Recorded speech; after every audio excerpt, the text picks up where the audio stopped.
Ladies and gentlemen, esteemed stockholders, members of the press, Your Holiness, tonight we are going to witness automotive history.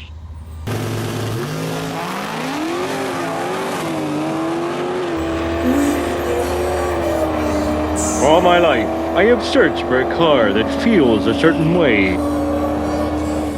Powerful like a gorilla, yet soft and yielding like a Nerf ball. Now at last, I have found it. Ladies and gentlemen. Man, it looks stock. Yeah. It is. That's...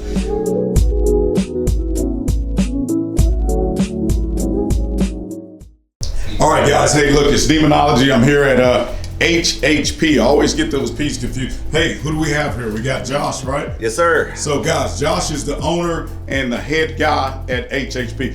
Guys, when they put a car together, people all over the planet that runs Mopars know about this guy here. Now, this is Top Cat, right? This is Top Cat. This is, as far as the Hellcats go, this was the first 8-speed in the 8s. So we did that last year. That was the goal for the car with the customer, with the touts, and we achieved that, and that's one of our prouder moments. We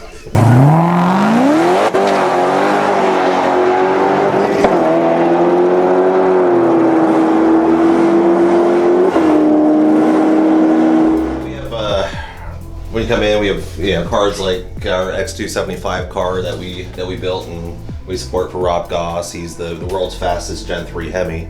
Yeah, he's the only 6-second Gen 3 out there, and he's been running with us for 5 years now and running strong and killing it on the X275 scene. Then we have Bruce in here, Bruce Michael. That's his X275 car. We spent a lot more time with Goss, but yeah, Bruce's car runs well. We have Top Cat, GEP's. I think he's the first and maybe the only nitrous Jeep in the 9s.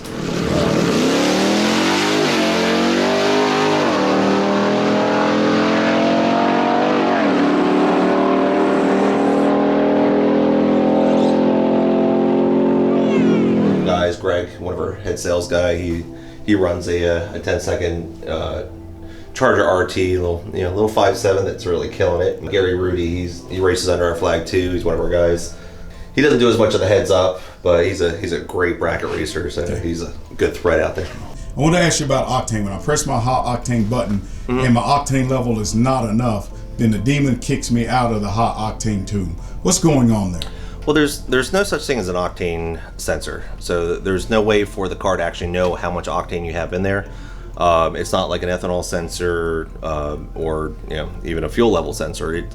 For the car's computer to know how much octane you have, it's actually adding timing, and it's going to actually make the car detonate. It's actually going to pre-detonate on its own.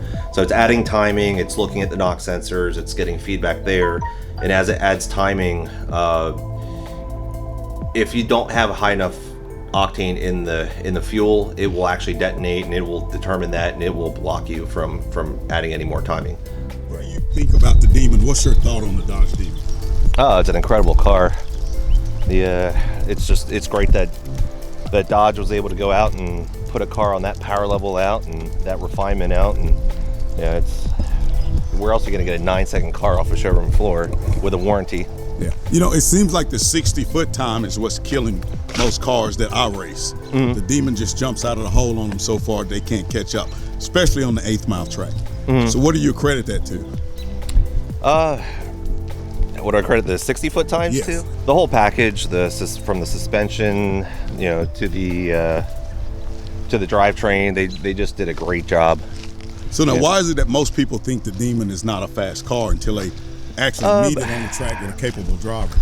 A lot of it is the numbers that the car is capable of versus what it's actually been putting down. And can you talk about that? Because everybody says it doesn't run the 9s, Dodge Light. It's capable of it. The track prep, most tracks don't do the radial prep that's required to run the Nittos with the trans brake option. Mm-hmm. So going into it, you know, if you go to most tracks on a test, especially on a test and tune night where they just have mediocre prep, you're not going to hook up, you're not going to get the 60, you're not going to be able to use the trans brake, you're going to end up foot braking it and slowing the car down.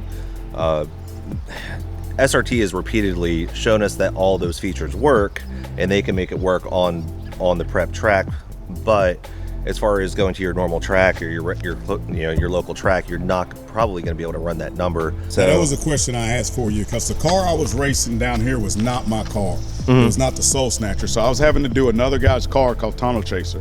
He didn't have the skinnies on the front. He had all the seat in the car, all the interior. How big of a handicap is that in a quarter mile?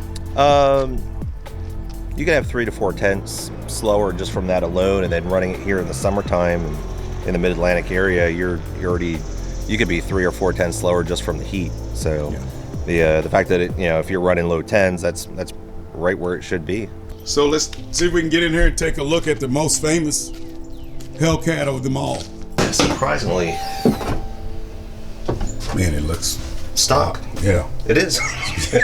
That's the crazy thing. It's original stock bottom end. We run a 2.65 upper with an ATI lever on here, and we have the B-Woody idler on there, which just puts extra belt wrap around the blower pulley for racing it, just making sure we're not losing any boost. Got the nitrous out in the bracket back here, and got our ice box for the supercharger.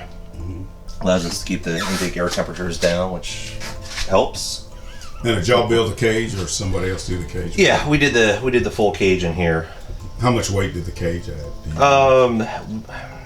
The car with me in it weighs 4,500 pounds, so this is no lightened car. We pulled a little weight out of it with brakes, with the seats coming out, but we haven't gutted the car. We haven't gone for, we really haven't gone in and lightened it up. Pretty much for all the weight we pulled out, we've added weight back in. With the ice box, with the nitrous kit, with the roll cage. If I had a car and wanted it tuned, wanted to get my car tuned, what should I start with? Oh, that is a hard question. Okay, so if you had to go with one thing and a person was not sure, let's say if a person walked in and say, I want to tune my car and make it go faster, and money was not an object, what would you ask them first? I honestly would probably want to know what their experience was with fast cars. I need to know where they're coming from. Okay, so basically you want to know if they're going to be street racing, they're going to be racing on a drag strip, they're going to be roll racing, how much horsepower do they want, how fast do they want to go. So let's say a guy says, look, I want my car to beat a Dodge Demon. What is that going to take? And they're in a Hellcat. What is that going to take for you? For us, it's typically we can do it with boost. We can turn up the boost, do the supporting mods from the fuel system, upgrades, put them on race gas. We'll put them on a package where they have a pump gas and race gas setup, so that they can drive it on the street every day, and when they go to the track, they can turn up the boost. And a lot of it is just getting the experience at the track. For the guys who say, I want to go to the track and I want to run mid-9s, they're not going to do it the first time out there. We've had the customers who will do the mods, go to the track, run a low 10, their first time out, and they get very upset. Josh, what I found with taking my Demon to the track and putting time in the seats is that I'm beating guys whose cars have way more horsepower than the Dodge Demon, but they simply don't know how to launch, they don't know how to get the car off the line, they don't know how to set their tire pressure. So you got a lot to say about that. I mean, if just because you got a fast car doesn't mean you're going to go fast on the drag strip. Exactly. Okay, the next big question, warranty. Oh, that's a good question. We joke and always say that, come to us when you're ready to have your warranty voided. A lot of what we do does not void the warranties. It really depends on what the failure is. What's your take on tires? 15-inch wheel conversion, 17-inch? The Demon can carry the 17s without any conversion, but 15-inch. That's what I did on the car, just so I have the option to put all 3 tires on the car. The 15s don't really make the car that much quicker. It just allows us to hook up at the average track. Right. Getting taller tires, getting a 17, or getting even an 18-inch back there, if you could get the 18 to hook and still pull down a mid 360 foot time in the car at full weight, then the car would run quicker. You'd have more mile an hour out the back end because you'd be on a taller tire. So it's definitely possible. It's just getting all the stars to align. So good luck to that.